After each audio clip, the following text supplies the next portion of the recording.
আসসালামু আলাইকুম। আশা করি যে যেখানে আছেন সুস্থ আছেন। মাহমুদুল্লাহ রিয়াদ, যাকে নিয়ে গত ম্যাচে রংপুরের সবচেয়ে বিতর্ক ছড়িয়েছে সোশ্যাল মিডিয়ায়, সেই মাহমুদুল্লাহ রিয়াদ আজকের ম্যাচে কি করলেন? 16 বলে 34 রান, 212 স্ট্রাইক রেটে তিনি ম্যাচটাকে শেষ করে এসেছেন।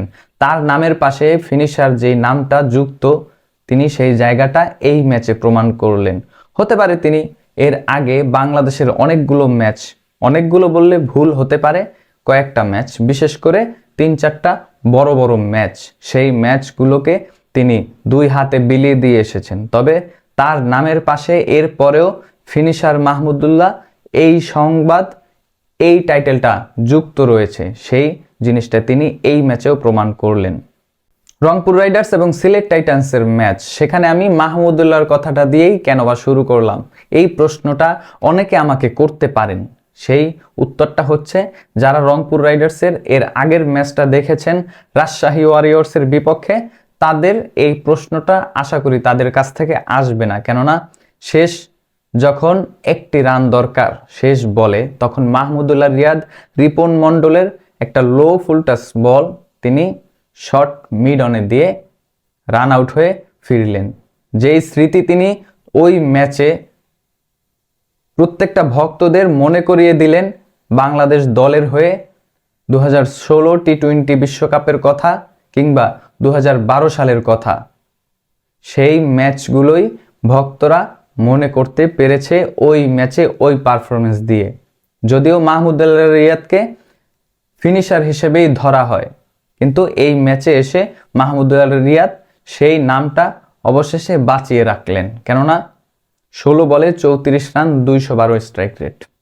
তবে 145 রানের এই টার্গেটটা যখন রংপুর রাইডার্স 6 উইকেট হাতে রেখে শেষ করলো, 144 রান সংগ্রহ করলো সিলেট টাইটান্স, সেখানে কার কিরকমের পারফরমেন্স সেটা একটু আলোচনা করতেই পারি আমরা। সিলেট টাইটান্সের হয়ে ব্যাটিংয়ে সবচেয়ে উল্লেখযোগ্য পারফরমেন্সটা আফিফ হোসেন ধ্রুবর। তিনি 31 বলে 46 রানের একটা ইনিংস খেলেছেন, সেখানে একটি ছক্কার মার অবশ্যই রয়েছে এবং তাকে আউট করেছেন দ্য কাটার মাস্টার ফিস তার নিপুণ দক্ষতায়।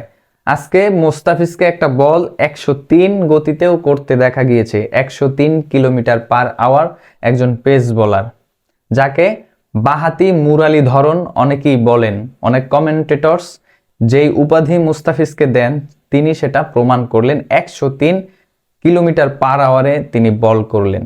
আফিফ হোসেন ধ্রুবর এই ইনিংসটার উপরে ভর করেই মূলত সিলেট টাইটান্স 144 রানের যেই সংগ্রহ সেটা পেয়েছে। তবে এর আগে শুরুটা মোটামুটি করেছেন রনি তালুকদার, বিপিএল এর সবচেয়ে উল্লেখযোগ্য নাম। বাংলাদেশের একাদশেও একটা সময় তিনি সুযোগটা পেয়েছিলেন এই বিপিএল এর পারফরমেন্স দিয়েই। সেই রনি তালুকদার 14 বলে 19 রান করে আউট হয়েছেন। আফিফ হোসেন ধ্রুবর এই ইনিংসটা এবং সিলেট টাইটান্সের এই সংগ্রহ যাওয়ার জন্য যেই ব্যাটসম্যানটা আফিফ হোসেন ধ্রুবের সাথে পার্টনারশিপটা গড়েছেন, তিনি হচ্ছেন ব্রুকস। হ্যারি ব্রুকস নয়, এই ব্রুকস হচ্ছে ইথান ব্রুকস। তার ওই স্কোরটা সেটা 30 বলে 32, যদিও মানানসই নয় টি-20-র সাথে, কিন্তু সিলেট টাইটান্সের এই ফাইটিং স্কোরটা সংগ্রহের ক্ষেত্রে এবং আফিফ হোসেন ধ্রুবের সাথে তিনি যেই পার্টনারশিপটা গড়েছেন, সিলেট টাইটান্সকে 144 পর্যন্ত যাওয়ার জন্য যেই সামর্থ্য দরকার সেটা তিনি জুগিয়েছেন আফিফ হোসেন ধ্রুবের সাথে।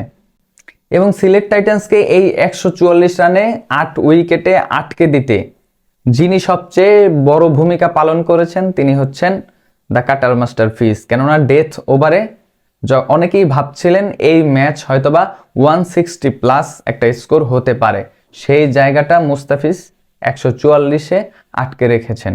যাকে ডেথ ওভারের কিং বলা হয়, সেই মুস্তাফিজ 3টি উইকেট সংগ্রহ করেছেন এবং 400 উইকেটের যেই মাইল ফলক টি-20 ক্যারিয়ারে, সেটাও কিন্তু তিনি ছুঁয়ে ফেলেছেন এই 3 উইকেটের মাধ্যমে। এবং সাকিব আল হাসানের রেকর্ডটাও তিনি ভেঙে ফেলেছেন। বাংলাদেশের হয়ে দ্রুততম 400 উইকেটের মাইল ফলক টি-20-তে সেটা মুস্তাফিজের। এখন মুস্তাফিজের পাশাপাশি ফাহিম আশরাফ, তিনিও কিন্তু 3টি উইকেট সংগ্রহ করেছেন।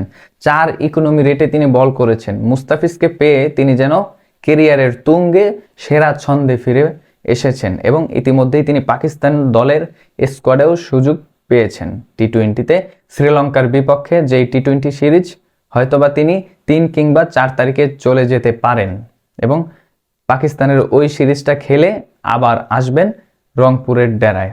তবে ইতিমধ্যেই আমরা আলিস আল ইসলামকে নিয়ে অনেকবার কথা বলেছি এবং তার এই বিশ্বকাপের স্কোয়াডে জায়গা হয়নি বাংলাদেশের, কিন্তু তিনিও 8 ইকোনমি রেটে বল করেছেন, একটি উইকেটও তিনি সংগ্রহ করেছেন।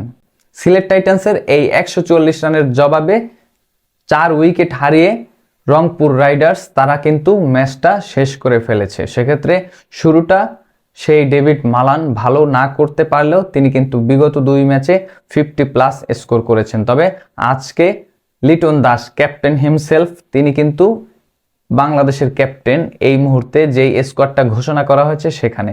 তবে রংপুরের ক্যাপ্টেন নুরুল হাসান সোহান, সেই লিটন দাস 25 বলে 35 রান করে আউট হয়েছেন এবং রংপুরের স্কোরটা সামনের দিকে এগিয়ে নিয়ে যেতে লিটন দাসের এই ইনিংসটা অনেক বেশি ভূমিকা পালন করেছে এই ম্যাচটাতে। এবং শেষ পর্যন্ত যখন রংপুর তারা সংকটে পড়ে যায়, সেই মুহূর্তে মাহমুদুল্লাহ রিয়াদ, গত ম্যাচ যিনি ডুবিয়েছেন সেই মাহমুদুল্লাহ রিয়াদ নিজ হাতে এই ম্যাচটাকে ফিনিশিং করেছেন এবং 16 বলে 34 রানের যেই ইনিংস, 212 স্ট্রাইক রেটে, এই মাহমুদুল্লাহ রিয়াদকে নিয়েই আমরা শুরুতে আলোচনা করেছিলাম। এবং মাহমুদুল্লাহর সাথে সবচেয়ে চমৎকার পারফরমেন্স করেছেন খুশদিল শাহ, 11 বলে 19 রান।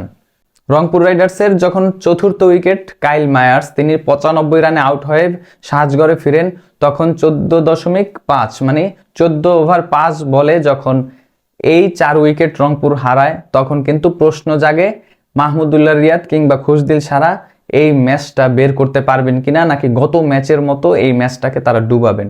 অবশেষে এই দুজন কান্ডারি হয়ে রংপুর রাইডার্সকে জয়ের লক্ষ্যে পৌঁছে দিলেন এবং রংপুর রাইডার্স সিলেট টাইটান্সের বিপক্ষে এই ম্যাচটা জয়লাভ করলো।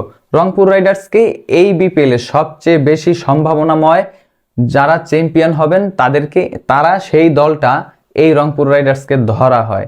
সেই রংপুর রাইডার্স যখন গত ম্যাচে ওভাবে ডুবলেন, অনেকেই প্রশ্ন তুলছিলেন সিলেট টাইটান্সের বিপক্ষে রংপুর রাইডার্স আদৌ জয় পাবেন কিনা, কিন্তু অবশেষে সিলেট টাইটান্সের বিপক্ষে রংপুর রাইডার্স জয় তুলে নিল। এই ম্যাচে আপনি কার পারফরমেন্সটা সবচেয়ে বেশি উল্লেখযোগ্য দেখলেন? কেননা পারভেজ হোসেন ইমন এই ম্যাচে পারফরমেন্সটা দেখাতে পারেনি। সেক্ষেত্রে ইতিমধ্যেই কিন্তু পারভেজ হোসেন ইমন বিশ্বকাপের স্কোয়াডে জায়গা করে নিয়েছেন এবং তিনি 4 নম্বর পজিশনে খেলবেন। যদিও এর আগের ম্যাচগুলো চমৎকার পারফরমেন্স করেছে পারভেজ হোসেন ইমন, কিন্তু এই ম্যাচটাতে তিনি তার সেরা ছন্দটা দেখাতে পারেনি। তবে এই ম্যাচে কার পারফরমেন্সটা, আফিফ হোসেন ধ্রুব নাকি মাহমুদুল্লাহ রিয়াদ নাকি খুশদিল শাহ, কাকে আপনি match of the moment player হিসেবে ধরতে চান? কমেন্ট বক্সে আপনার মূল্যবান মন্তব্য অবশ্যই জানাবেন।